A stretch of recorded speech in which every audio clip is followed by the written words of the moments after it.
जय हिंद। आज समझेंगे 10 क्लास का पॉलिटिक है अर्थशास्त्र का, यानी कि 10 क्लास के अर्थशास्त्र का पहला चैप्टर है अर्थव्यवस्था एवं उसके विकास का इतिहास। अर्थव्यवस्था एवं उसके विकास का इतिहास एक फर्स्ट चैप्टर है क्लास 10 का इकोनॉमिक्स में। यहाँ पर हम देखेंगे कि अर्थशास्त्र क्या होता है और अर्थव्यवस्था क्या है, इन दोनों में अंतर क्या है। अर्थव्यवस्था और अर्थशास्त्र में दोनों में अंतर क्या है, अंतर को हम समझ लेंगे। तो अर्थशास्त्र क्या है कि जैसे एक किताब हो गया, यानी उस किताब में यही लिखा रहेगा कि पैसे का बेहतर लेन देन यानी कि बेहतर उपयोग कहाँ किया जाए, वो है उपयोग हो गया किताब। यानी अर्थशास्त्र क्या हो गया, किताब। अर्थव्यवस्था क्या हो गया, सीधे व्यवहार में जब हम लाएंगे तो वो हो जाएगा अर्थव्यवस्था। अगर हम व्यवहार में लाते हैं तो क्या हो जाएगा, अर्थव्यवस्था। जैसे इसको समझने के लिए एक उदाहरण लेते हैं। जैसे अगर हम किसी भी व्यक्ति को अगर तैरना सीखना होगा तो उसके पास दो रास्ते होंगे सीखने का। एक रास्ता क्या होगा कि वह जो है कि जाएगा बाजार से, और बाजार से जाकर एक किताब लाएगा। किताब जो है हाउ टू स्विम, यानी कि तैरना कैसे सीखे। अब वो किताब से क्या करेगा कि पढ़कर अब उसको जाएगा व्यवहार में लाएगा कि कैसे हाथ पर चलाया जाता है, कैसे उसमें तैरने के लिए मैंने बताया गया है किताब में, उसी के अनुसार वो करेगा जाकर। एक ये तरीका हो गया। दूसरा तरीका क्या हो गया कि 10 फुट गहरा पानी में सीधे कूद जाएगा। 10 फुट गहरा पानी में सीधे कूद जाएगा, तो जब वह डूबने लगेगा तो अपना हाथ पैर चलाना शुरू करेगा। हाथ पैर चलाना शुरू करेगा तो उसको तैरना आ जाएगा। तो वह सीधे व्यवहारिक जो है वो का होता है अर्थव्यवस्था। अगर हम व्यवहार में कोई चीज करते हैं तो सीधे क्या होता है, अर्थव्यवस्था। तो हम चलते सीधे व्यवहार भी करेंगे, क्योंकि एक इंजीनियर, जैसे मान लीजिए कोई इंजीनियर है, चाहे कोई आईटीआई करे, जो किसी का भी मान लो जनरेटर के बारे में हम पढ़ रहे हैं, तो हम किताब में केवल पढ़ रहे हैं। अगर वह एक मिस्त्री है तो मिस्त्री उसको बना रहा है, तो हमसे बेहतर उसके बारे में कौन बता सकते हैं, मिस्त्री बताएगा, क्योंकि वह प्रैक्टिकली कर रहे हैं। तो इसलिए हम लोग प्रैक्टिकल करके देखेंगे अर्थव्यवस्था, तो अर्थव्यवस्था को समझेंगे। तो अर्थशास्त्र या अर्थव्यवस्था की कहाँ से शुरुआत होती है, तो यहाँ एक किताब किसने लिखी, इसका पिता कह सकते हैं। तो इसके पिता, पिता की मतलब क्या, बनाने वाला। इसको किसने बनाया पहले, सबसे पहले। तो इसका जो पिता है अर्थशास्त्र का पिता या अर्थव्यवस्था कह सकते हैं, तो कौटिल्य या एडम स्मिथ या चाणक्य। चाणक्य यही सब क्या है, इनके पिता कहे जाते हैं। तो चाणक्य जो थे, जब मगध की गद्दी पर, इसका शुरुआत कैसे होता है, मगध की गद्दी पर जब चंद्रगुप्त मौर्य को बिठाते हैं तो वो प्रधानमंत्री बनते हैं। चंद्रगुप्त मौर्य जब बनते हैं वहां पर राजा मगध का, तो प्रधानमंत्री बनते हैं कौन, चाणक्य। अब चाणक्य जो है उस राज्य को, मगध को चलाने के लिए एक किताब लिखते हैं, यानी उस किताब में कैसे राज्य को चलाया जाएगा, वही होता है अर्थव्यवस्था। क्या होता है, अर्थव्यवस्था। तो इसलिए उसको पिता क्या कह सकते हैं, तो और यानी कि इसके पिता को इसके जो पिता है अर्थव्यवस्था के पिता एडम स्मिथ या कौटिल्य या चाणक्य हो कहते हैं, चाणक्य को।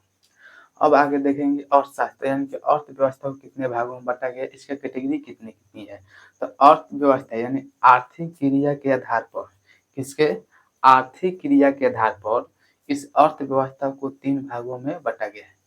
आर्थिक क्रिया के आधार पर अर्थव्यवस्था को कितने भागों में बांटा गया है, 3 भागों में। कौन कौन, तो पहला प्राथमिक क्षेत्र, दूसरा द्वितीयक, तीसरा तृतीयक। यानी कि प्राथमिक क्षेत्र, द्वितीयक क्षेत्र, तृतीयक क्षेत्र। तो जब अगर हम देखेंगे आय का स्रोत, प्राथमिक क्षेत्र में क्या होगा, जब आय का स्रोत सीधे प्राकृतिक से होगा, जुड़ा रहेगा। जब आय का स्रोत सीधे प्राकृतिक से जुड़ा हो उसे हम क्या कहेंगे, कौन क्षेत्र में आएगा, प्राथमिक क्षेत्र में। जब आय का स्रोत सीधे प्राकृतिक से जुड़ा हो तो उसे वह कौन क्षेत्र में आएगा, तो प्राथमिक क्षेत्र में। जैसे कृषि पालन, जैसे जैसे मछली पालन हो गया, कृषि हो गया, कुक्कुट पालन हो गया, मधुमक्खी पालन हो गया, ये सब जो है जुड़े है किससे, प्राकृतिक से। किससे, प्राकृतिक से। तो किस क्षेत्र में आएगा, तो प्राथमिक क्षेत्र में। द्वितीय क्षेत्र में क्या होगा, तो द्वितीय क्षेत्र में निर्माण या विनिर्माण होगा। जैसे इसमें आ जाएगा मशीनीकरण। क्या होगा, मशीनीकरण। जितना मशीन है या उद्योग धंधा है वो किसमें आएगा? द्वितीयक क्षेत्र में। उद्योग धंधा किसमें आएगा? द्वितीयक क्षेत्र में। उद्योग जो होता है 3 प्रकार के होता है, कुटीर उद्योग, लघु उद्योग और बृहद उद्योग, सबसे बड़ा उद्योग। यानी कुटीर उद्योग क्या होता है कि जो बिना पैसे के शुरुआत किया जाए, यानी कि वो ऐसा उद्योग जो बिना पैसे के, यानी बहुत ना के बराबर, यानी पैसा नहीं, उसमें केवल मेहनत लगता है, तो होता है कुटीर उद्योग। तो इसमें देखते हैं, इसमें उद्योग धंधा जितना जो है फैक्ट्री आएगा सब द्वितीय क्षेत्र में। तृतीय क्षेत्र में देखते हैं कि इसमें सेवा क्षेत्र आता है। तृतीय क्षेत्र में कौन सा आता है? सेवा क्षेत्र। जैसे सरकारी नौकरी, क्या हो गई? सरकारी नौकरी, ये सब क्या, चाहे डॉक्टर, इंजीनियर, इस सब के क्षेत्र में आएंगे तृतीय क्षेत्र में। टीचर किसमें? तृतीय क्षेत्र में, क्योंकि ये सब सेवा करते हैं। लेकिन सबसे अधिक जो है, सबसे अधिक लोग जो है प्राथमिक क्षेत्र में लगे हुए हैं। सबसे अधिक लोग प्राथमिक क्षेत्र में लगे हुए हैं, उससे थोड़ा ज्यादा किसमें? द्वितीय क्षेत्र में। लेकिन सबसे कम, यानी उससे कम, सबसे ज्यादा किसमें? प्राथमिक क्षेत्र में, और सबसे उससे कम द्वितीय क्षेत्र, और सबसे कम किसमें? तृतीय क्षेत्र में। यानी सबसे कम जो है तृतीय क्षेत्र में लोग लगे हुए हैं। लेकिन भारत के अर्थव्यवस्था में अगर देखेंगे तो अर्थव्यवस्था में प्राथमिक क्षेत्र का योगदान होता है केवल 17% है। कितना? केवल 17। पहले इससे ज्यादा था, लेकिन अब क्या है, दिन पर दिन घट रहा है। यानी कि प्राथमिक क्षेत्र का योगदान कितना होता है? 17%। द्वितीय क्षेत्र का योगदान देंगे तो 29%, और तृतीय क्षेत्र का योगदान देंगे तो कितना? 55%। ये है अर्थव्यवस्था। यानी कि अब देखते हैं कार्य के आधार पर, तो कार्य के आधार पर कितने भागों में बांटा गया है? तो 2 भागों में। कार्य के आधार पर कितने भागों में? 2 भागों में, संगठित और असंगठित। संगठित और असंगठित। संगठित में किसे कहेंगे कि यानी उस क्षेत्र को कहेंगे जिसका वेतन और समय, यानी कि वेतन और समय दोनों फिक्स रहता है, वह कौन सा क्षेत्र में आएगा? संगठित आएगा। कौन सा होगा? संगठित।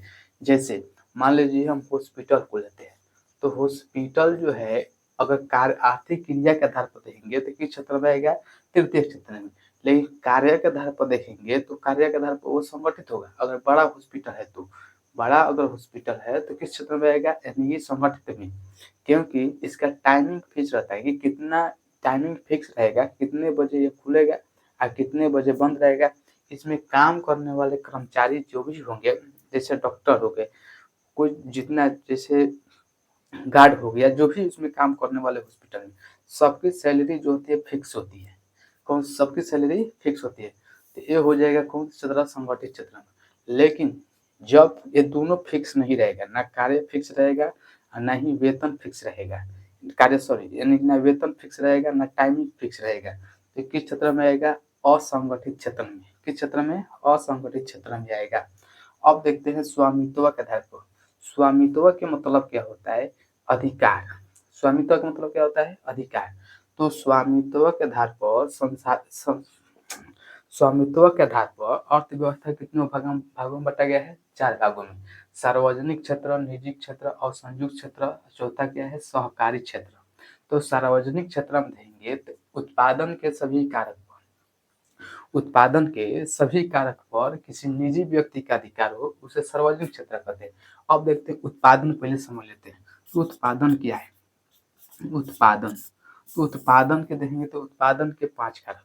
उत्पादन के 5 कारक, सबसे पहले क्या होना चाहिए कि भूमि होना चाहिए। भूमि, सबसे पहले भूमि। ये भूमि जो है प्राइवेट भी हो सकता है, या भाड़ा पे, जो भाड़ा पर लेकर काम करते हैं वो भी हो सकता है। अब देखते हैं कि पूंजी। पूंजी, पूंजी जो है ऋण के रूप में भी हो सकता है। पूंजी किसके रूप में हो सकता है? तो ऋण के रूप में हो सकता है। अब जो होगा इस सबको लगाएगा कौन? तो उद्यमी। उद्यमी के मतलब क्या होता है? मालिक। उद्यमी के मतलब कौन चीज? मालिक। तो ये भूमि और पूंजी, ये दोनों किसका है? उद्यमी का है। अब इसमें काम करने वाले कौन होंगे? श्रमिक। श्रमिक, अगर श्रमिक नहीं रहेंगे तो चलबे नहीं करेगा, यानी उत्पादन होगा ही नहीं। अब क्या होगा? इसमें संगठन बहुत जरूरी है। संगठन क्या होता है? संगठन। ये 5 जो है उत्पादन के कारक है। कितने कारक है? 5 कारक।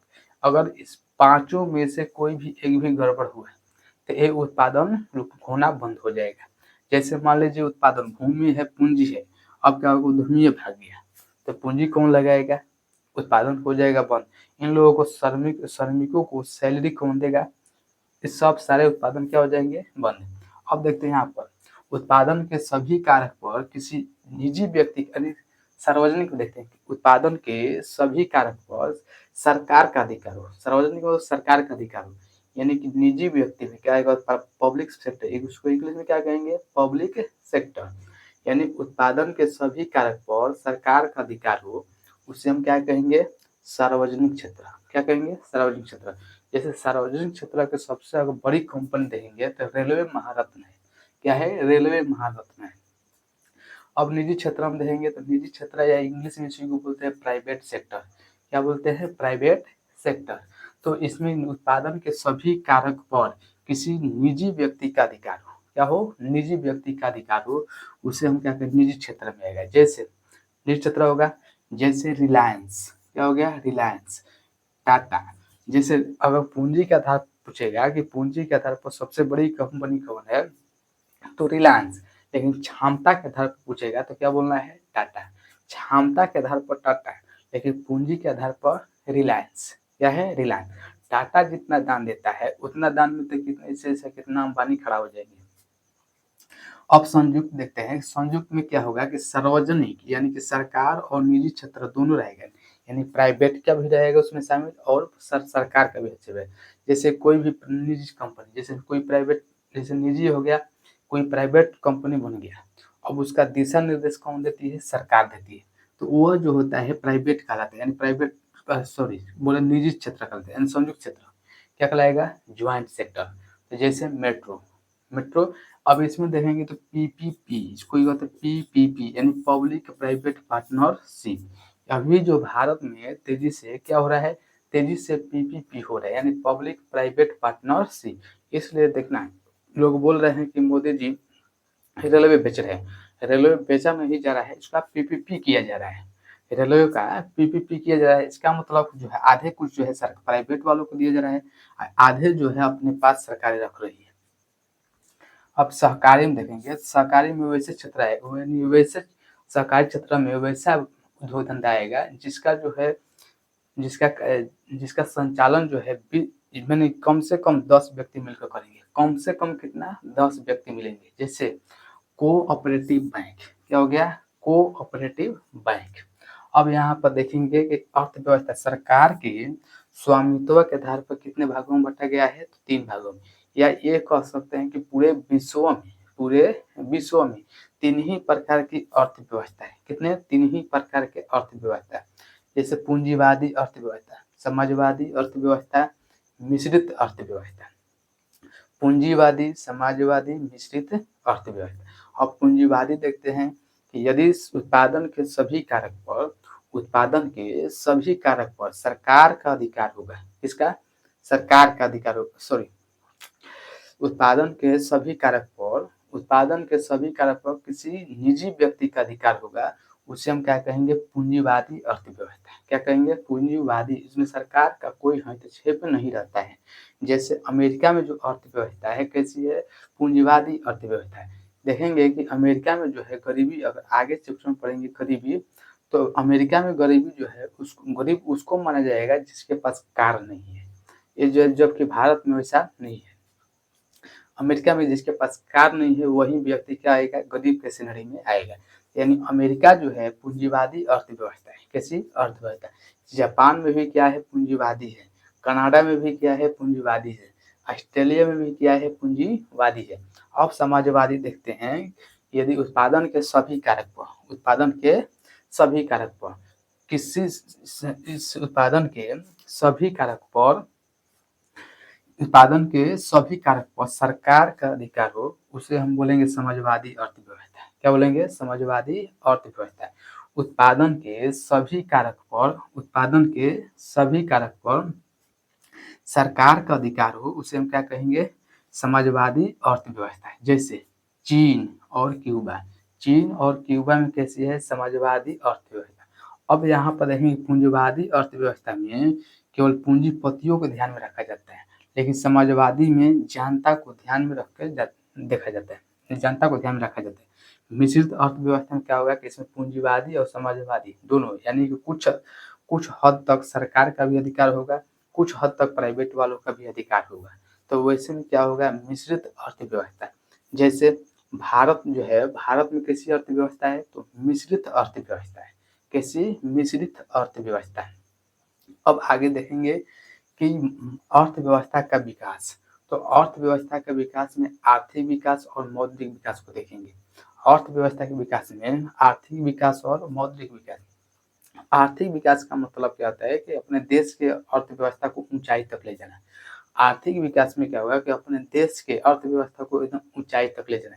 इसमें देखेंगे सतत विकास और समावेशी विकास। क्या होगा? सतत विकास,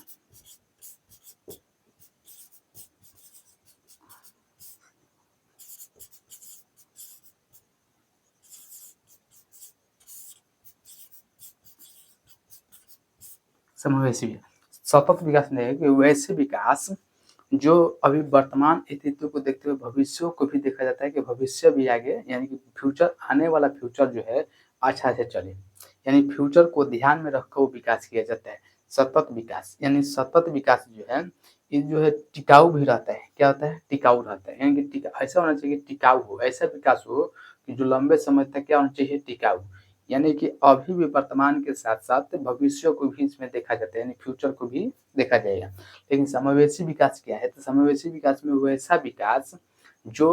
वैसा विकास जिसमें कोई भी भारत के जो है, यानी भारत को हो, यानी भारत के कोई भी व्यक्ति लाभ से अछूता न रह जाए, यानी लाभ से वंचित न रहे, सबको लाभ मिलना चाहिए। यानी वैसे विकास को हम कहेंगे समावेशी विकास, यानी सबको लाभ मिलना जरूरी है। क्या हो जाएगा? समावेशी विकास। लेकिन सबको लाभ, आप तो रियल देखते हैं कि मैंने अभी वास्तविक अगर धरातल पर देखा जाएगा तो सबको लाभ नहीं मिल पा रहा है भारत में। सबको लाभ नहीं मिल पा रहा है, यानी जिसको पहले से लाभ मिला हुआ है उसी को और लाभ मिल रहा है, और जो जिसको कुछ नहीं मिला है वो बेचारा अभी भी क्या है? लाभ से वंचित है। लाभ से क्या है? वंचित है। तो समावेशी विकास केवल धरानी के कहने का है, किताब में लिख दिया गया था, लेकिन धरातल को उसको लागू कर सरकार ऊपर से केवल आदेश देती है बस। बाकी करने वाला सब यही घुसखोर बैठा हुआ है। जिसके पास पैसा है उसी को मिलेगा लाभ, जिसके पास पैसा है नहीं मिल पाएगा। अब यहाँ पर देखें मौद्रिक, यानी कि आर्थिक विकास में देखते हैं योजना आयोग और नीति आयोग। योजना आयोग और नीति आयोग। योजना आयोग की स्थापना कब होता है? स्थापना होता है 15 मार्च 1950 को। योजना आयोग की स्थापना कब हुआ? 15 मार्च 1950। योजना आयोग जो था देश के लिए योजना का निर्माण करता है, जैसे पंचवर्षीय योजना है।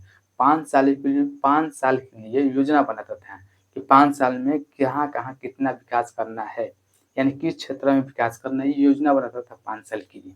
लेकिन जब मोदी सरकार है, अब इस योजना सरकार को देखेंगे कि योजना सरकार का जो अध्यक्ष होता है वो प्रधानमंत्री होते हैं। जो अभी देश के वर्तमान में प्रधानमंत्री होते थे तो वही होते थे, अब योजना आयोग नहीं है। तो अब योजना आयोग की जगह पर नीति आयोग कर दिया गया है। तो जो प्रधानमंत्री होते हैं वही इसका अध्यक्ष होते हैं। तो योजना आयोग को संचालन के लिए, यानी देख रेख करने के लिए एनडीसी की स्थापना किया गया। क्या है इसको? एनडीसी। एनडीसी क्या है? तो national development council. National development council, यानी कि राष्ट्रीय सुरक्षा परिषद। राष्ट्रीय सुरक्षा परिषद, इसका जो सदस्य होते थे, पदेन सदस्य, वो प्रत्येक राज्य के पदेन सदस्य कौन थे? प्रत्येक राज्य के मुख्यमंत्री। कौन? प्रत्येक राज्य के मुख्यमंत्री। इसकी स्थापना 6 अगस्त 1982 को किया गया। एनडीसी की स्थापना कब? 6 अगस्त 1982 को। लेकिन जब 2014 में नरेंद्र मोदी प्रधानमंत्री बनते हैं तो एक घोषणा कर देते हैं पहले 2014 में कि योजना आयोग को अब बदलकर नीति आयोग कर दिया जाएगा। अब नीति आयोग को 1 जनवरी 2015 में भी इसको कर दिया गया, यानी योजना आयोग के स्थान पर किसको कर दिया गया? नीति आयोग। योजना आयोग क्या था कि सबको जो है सरकार की जो है सारा पोल खोल के रख देता है, यानी सामने से जनता के सामने रख देता है। तो यही कारण है कि मोदी जी क्या किए? मोदी जी इसको बंद कर दिए। ये अब जो नीति आयोग में किसी को पता नहीं चलता है, किसी को पता नहीं चलता नीति आयोग में। अब नीति आयोग की स्थापना 1 जनवरी 2015 को 1 जनवरी 2015 को नीति आयोग की स्थापना कर दिया, यानी योजना आयोग का नाम बदल के क्या हो गया? नीति आयोग कर दिया गया। नीति आयोग का भी अध्यक्ष कौन होता है? तो प्रधानमंत्री। कौन होते हैं? प्रधानमंत्री। अब देखते हैं मौद्रिक विकास। क्या देखते हैं? मौद्रिक विकास, यानी मौद्रिक का मतलब मुद्रा। मुद्रा यानी मुद्रा का क्यों विकास हुआ? तो पहले के अगर देखेंगे तो पहले के जो लोगों को जो व्यापार होता था, तो सामान के बदले सामान, तो उसमें दोनों तरह से दिक्कत होती थी। अगर मान लीजिए बहुत सारा सामान है घर से, तो इसको अगर लेकर जाएंगे, हमारे हमारे पास गेहूं है खूब, तो गेहूं का हमको जरूरत है किसका? चावल को। तो हम गेहूं लेकर जाएंगे, तो जितना लेकर जाएंगे उतना ही हमको चावल मिलेगा। तो फिर क्या बहुत दिक्कत होता था, या व्यापार बहुत ही तो थोड़ा बहुत हो गया, जहाँ बहुत सारा अनाज है उसको ले जाने में दिक्कत होता था, यानी कि कैसे इसको व्यापार किया जाए। तो इसलिए इसको देखते हुए मुद्रा का विकास किया गया। तो मुद्रा विकास में क्या हो गया? जनता भी संतुष्ट हो गई, सरकार का भी कभी क्या हो गया? काम चल गया। यानी सरकार का भी काम चल गया, जनता भी क्या हो गई? संतुष्ट। यहीं से मुद्रा का विकास होता है। मुद्रा का विकास होता है। अब मुद्रा विकास जो होता है, तो मुद्रा विकास में देखेंगे क्रेडिट कार्ड, डेबिट कार्ड क्या है? Debit card, credit card, ATM. तो एटीएम जो है इसका फुल फॉर्म होता है ऑटोमेटिक टेलर मशीन। एटीएम का फुल फॉर्म क्या होता है? Automatic teller machine. इससे क्या करते हैं कि एक प्लास्टिक का कार्ड होता है, इससे जो है 4 अंक का क्या होता है? पिन होता है। प्लास्टिक का कार्ड होगा, उस प्लास्टिक के कार्ड से क्या करेंगे? अपना ही पैसा आवश्यकता अनुसार अपना निकाल लेंगे एटीएम से। ATM card. अब देखते हैं डेबिट कार्ड। डेबिट, एगो होता है क्रेडिट कार्ड। Credit card. तो डेबिट कार्ड जो है एटीएम से, एटीएम एक मशीन हो गई, और डेबिट कार्ड जो होता है उससे पैसा निकालने वाला हो गया। डेबिट कार्ड क्या हो गया? पैसा डालकर, यानी कार्ड होता है प्लास्टिक का, वो प्लास्टिक के कार्ड से क्या करते हैं कि एटीएम में जाके अपना ही पैसा जितना जमा पूंजी रहती है उसी का हम उपयोग करते हैं डेबिट कार्ड से। किससे? डेबिट कार्ड से करते हैं, यानी डेबिट कार्ड से ही उसका हम प्रयोग करते हैं।